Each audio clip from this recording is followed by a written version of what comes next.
Venez à moi, vous qui peinez, vous qui ployez sous le fardeau, et moi je vous soulagerai. Vous dont on gère l'existence à coups de règles et de lois, vous dont on charge d'exigences en alourdissant le sabbat. Venez à moi, vous qui peinez, vous qui ployez sous le fardeau, et moi je vous soulagerai. Trouvez repos dans ma parole, en ne le cherchant plus ailleurs, et mettez-vous à mon école. Je suis doué, humble de cœur. Venez à moi, vous qui peinez, vous qui ployez sous le fardeau, et moi je vous soulagerai.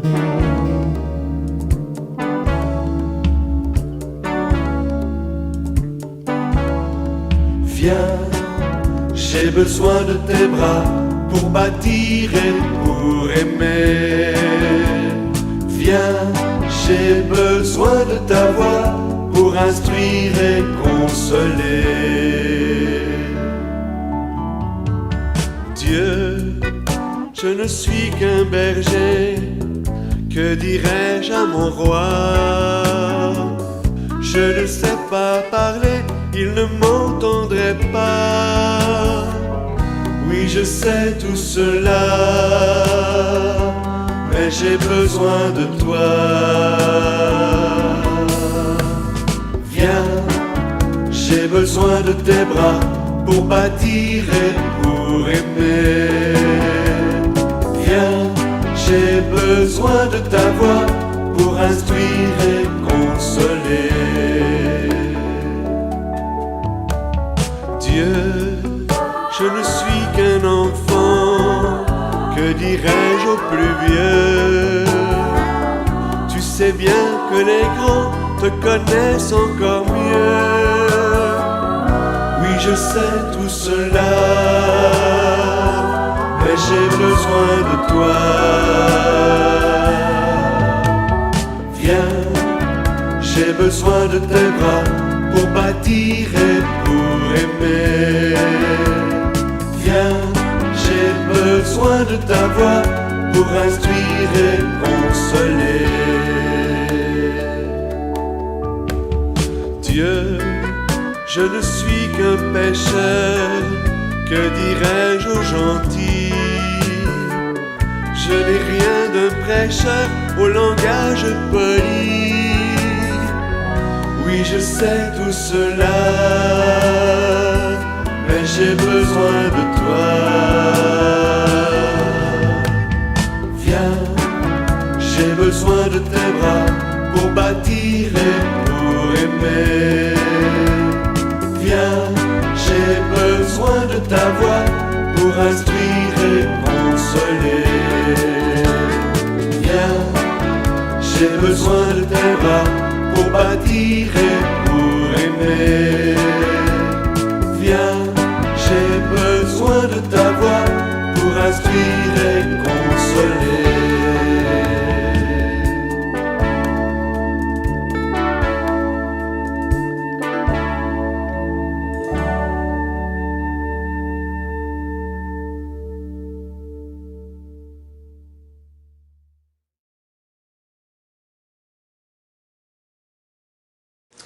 Alors bonjour tout le monde. Aujourd'hui, on va vivre une liturgie de la parole sans l'Eucharistie, parce que Jésus a quelque chose à nous dire. Alors on va se préparer à vivre sa présence du Seigneur dans sa parole. L'Eucharistie, c'est le centre même de l'Église. La liturgie de la parole, sans l'Eucharistie, ça soutient ce que les fidèles veulent faire en Église, en demeurant des communautés vivantes. Ça entretient, ça développe le goût de la Sainte Écriture, alors qu'elle avive le désir de l'Eucharistie, Ce mystère qui réalise l'unité de la foi autour de l'unique pasteur, le Christ qui est ressuscité. Il va y avoir la distribution de la communion avec des hosties qui sont déjà consacrées, qui sont dans le tabernacle. Et nous utilisons le prions en Église pour les prières et les lectures, mais la liturgie eucharistique est remplacée par une prière de louange. Alors, levons-nous et écoutons ce chant d'entrée. Ensemble, pour l'antienne d'ouverture, Dieu, viens à mon aide, Seigneur, viens vite à mon secours. Tu es mon secours, mon libérateur, Seigneur, ne tarde pas. Alors, nous sommes rassemblés ici, chez nous, dans la maison de Dieu, au nom du Père et du Fils et du Saint-Esprit. Prions. Sois proche, Seigneur, de ceux qui te servent et montre à ceux qui t'implorent. Son éternelle beauté, c'est leur fierté, leur Créateur et leur guide. Restaure pour eux ta création et l'ayant renouvelée, protège-la par Jésus-Christ, ton Fils, notre Seigneur, qui vit et règne avec toi dans l'unité du Saint-Esprit pour les siècles des siècles. Amen. Seigneur Jésus, envoyé par le Père pour guérir et sauver les humains, prends pitié de nous. Ô Christ, venu dans le monde appeler toutes les pécheresses et tous les pécheurs, prends pitié de nous. Seigneur, élevé dans la gloire du Père où tu intercèdes pour nous, prends pitié de nous. Vous êtes priés de vous asseoir. Maintenant, on va écouter la parole de Dieu. Et que cette parole soit toujours proclamée ici, en ce lieu, et qu'elle nous révèle le mystère du Christ. Malgré leur connaissance de Dieu, ils ne lui ont pas rendu la gloire que l'on doit à Dieu. Lecture de la lettre de saint Paul apôtre aux Romains. Frères, je n'ai pas honte de l'Évangile, car il est puissance de Dieu pour le salut de quiconque est devenu croyant, le juif d'abord et le païen. Dans cet Évangile se révèle la justice donnée par Dieu, celle qui vient de la foi et conduit à la foi. Comme il est écrit, celui qui est juste par la foi vivra. Or, la colère de Dieu se révèle du haut du ciel contre toute impiété, contre toute injustice des hommes qui, par leur injustice, font obstacle à la vérité. En effet, ce que l'on peut connaître de Dieu est clair pour eux, car Dieu le leur a montré clairement. Depuis la création du monde, on peut voir avec l'intelligence, à travers les œuvres de Dieu, ce qui lui est invisible. Sa puissance éternelle et sa divinité. Ils n'ont donc pas d'excuse, puisque, malgré leur connaissance de Dieu, ils ne lui ont pas rendu la gloire et l'action de grâce que l'on doit à Dieu. Ils se sont laissés aller à des raisonnements sans valeur, et les ténèbres ont rempli leur cœur privé d'intelligence. Ces soi-disant sages sont devenus fous. Ils ont échangé la gloire du Dieu impérissable contre des idoles représentant l'être humain périssable, ou bien des volatiles, des quadrupèdes et des reptiles. Voilà pourquoi, à cause des convoitises de leur cœur, Dieu les a livrés à l'impureté, de sorte qu'ils déshonorent eux-mêmes leur corps.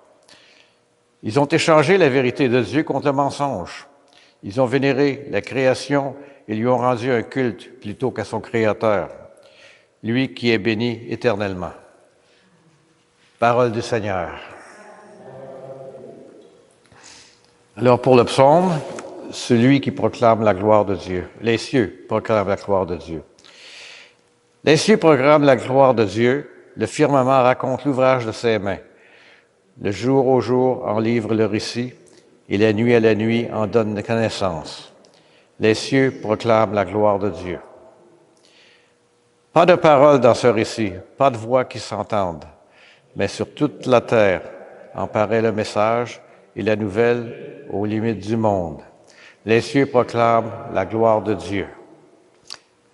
Alléluia, alléluia. Elle est vivante, énergique, la parole de Dieu. Elle juge des intentions et des pensées du cœur. Alléluia. Évangile de Jésus-Christ selon saint Luc. En ce temps-là, pendant que Jésus parlait, un pharisien l'invita pour le repas du midi. Jésus entra chez lui et prit place. Le pharisien fut étonné en voyant qu'il n'avait pas fait d'abord les ablutions précédant le repas. Le Seigneur lui dit, « Bien sûr, vous, les pharisiens, vous purifiez l'extérieur de la coupe et du plat, mais à l'intérieur de vous-même, vous êtes remplis de cupidité et de méchanceté. Insensé, celui qui a fait l'extérieur n'a-t-il pas fait aussi l'intérieur? Donnez plutôt en aumône ce que vous avez, et alors tout sera pur pour vous. » Acclamons la parole de Dieu.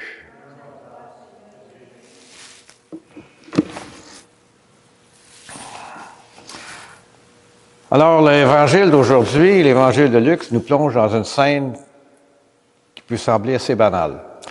Jésus est invité à dîner chez un pharisien, mais ce repas-là, c'est une occasion de révélation, de critique, d'appel à la conversion intérieure.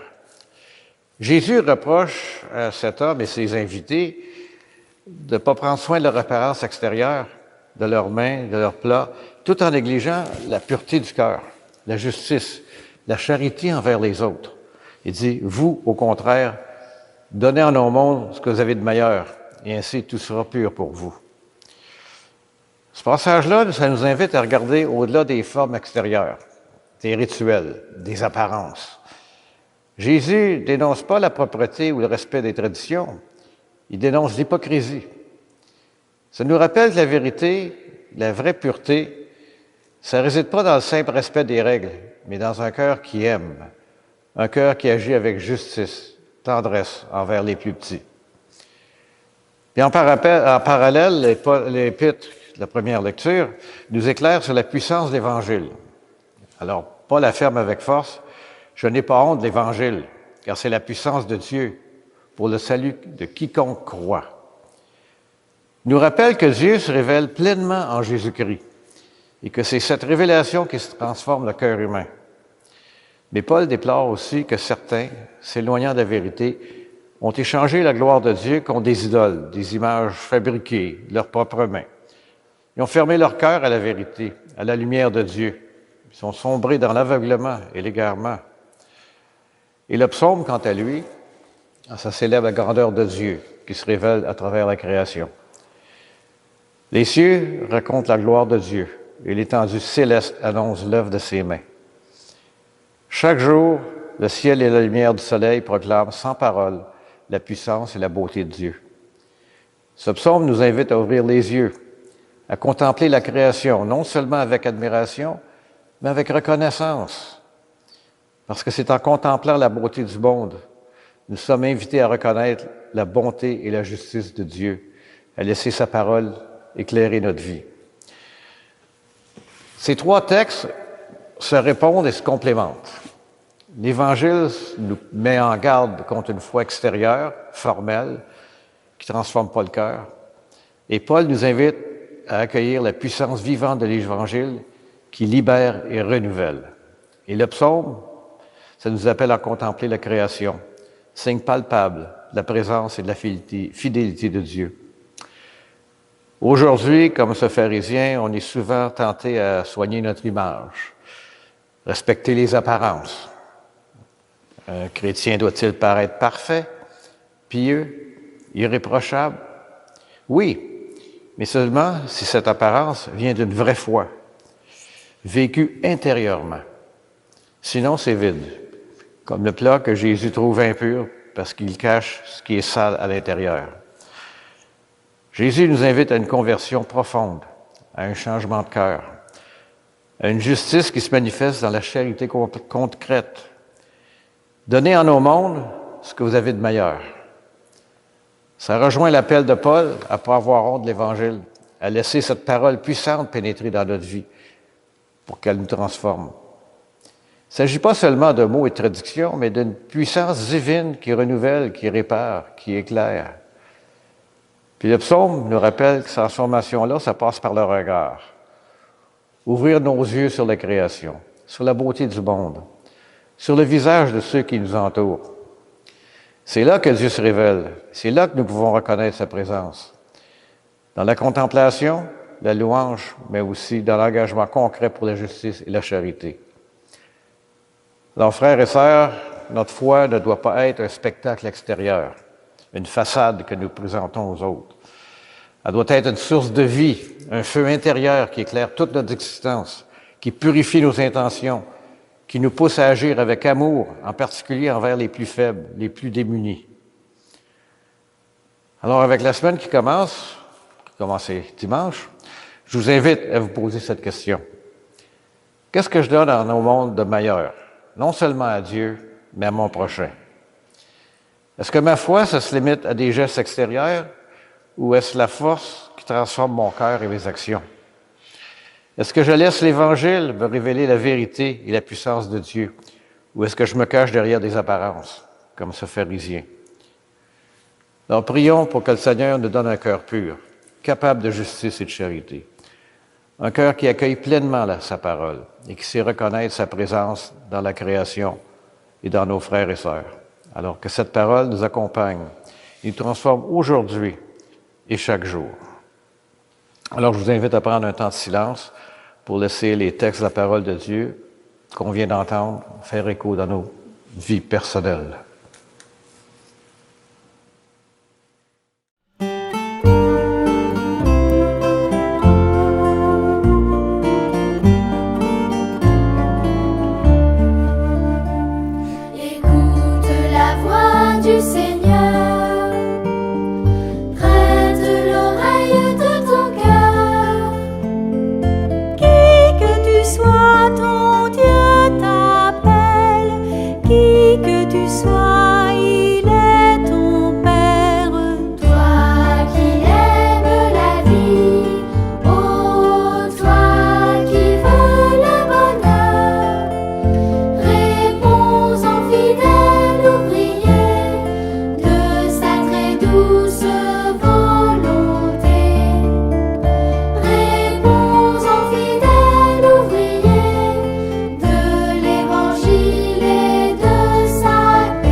La prière de louange qu'on va entendre n'est pas dans le prion en Église.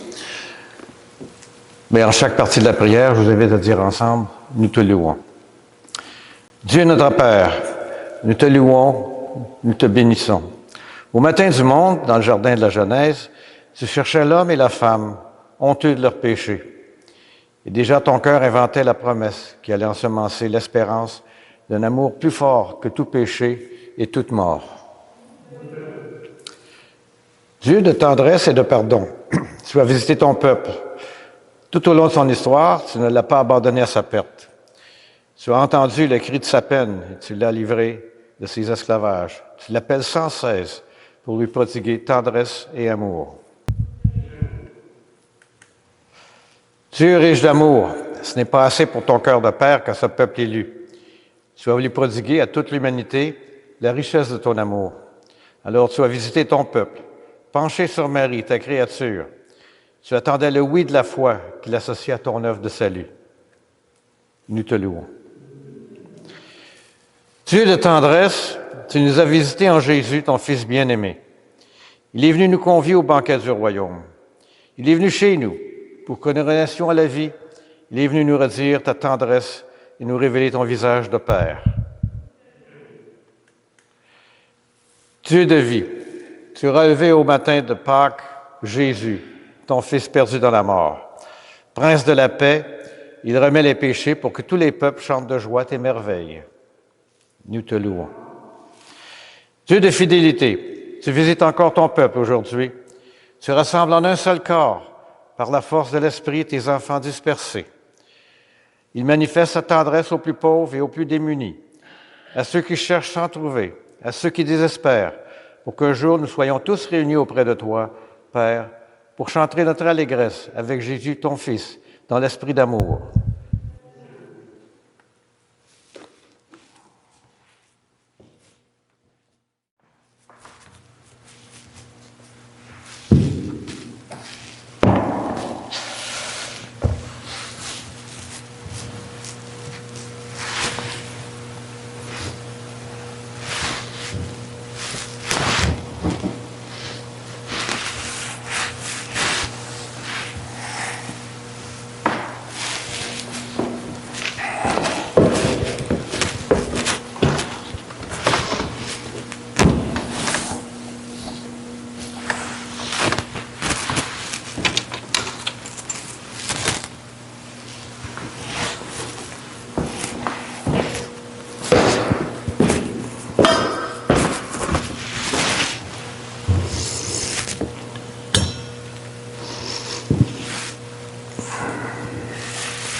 Dans le même esprit, nous pouvons dire avec confiance la prière que nous avons reçue du Sauveur et nous pouvons aussi la chanter.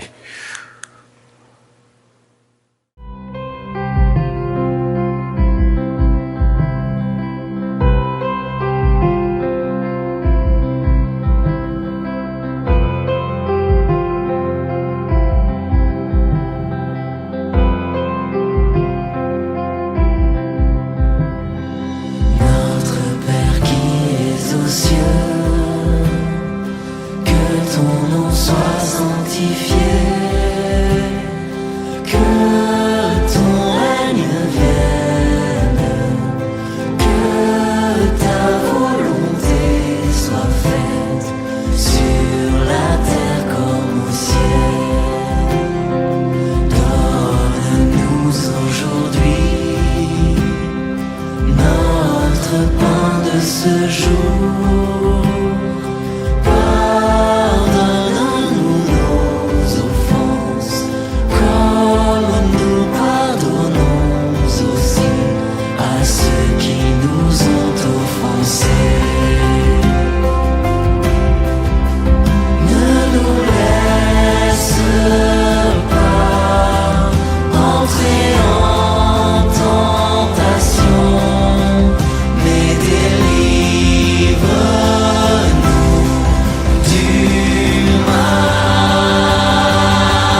Alors confirmons notre prière en échangeant un geste de paix entre nous.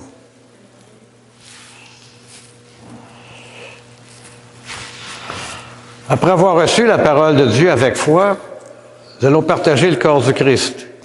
Et que cette communion nous unisse à toute l'Église qui se rassemble aujourd'hui à travers le monde pour proclamer la mort et la résurrection du Christ. Il est l'agneau de Dieu qui enlève le péché du monde. Seigneur, je ne suis pas digne de te recevoir, mais dis seulement une parole et je serai guéri.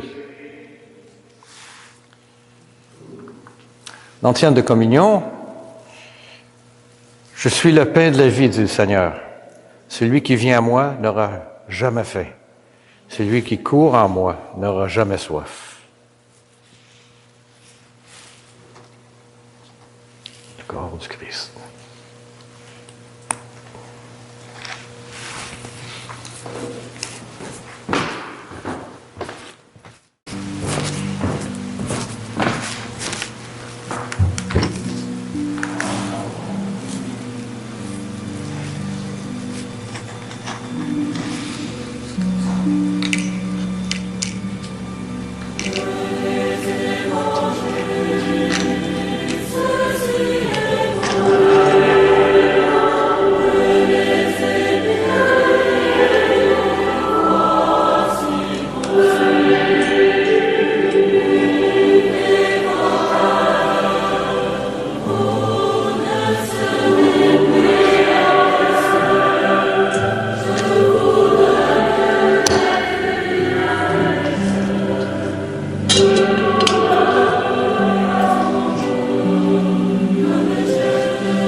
Seigneur, entouré d'une constante protection, ce que tu as renouvelé par le don du ciel.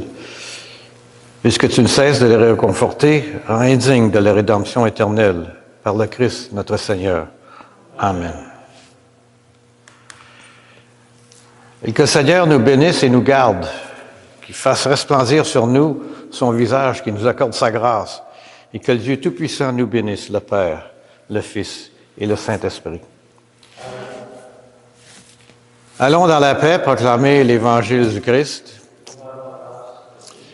Je vous souhaite une bonne semaine et souvenons-nous de ce que la Sainte Teresa, sa Mère Teresa nous avait dit. Au cours d'une journée, essayez de sourire 5 fois à des personnes, que vous les connaissiez, que vous ne les connaissiez pas, que vous les aimiez ou que vous les aimiez moins. Souriez-leur. Ça éclaire une journée. Merci.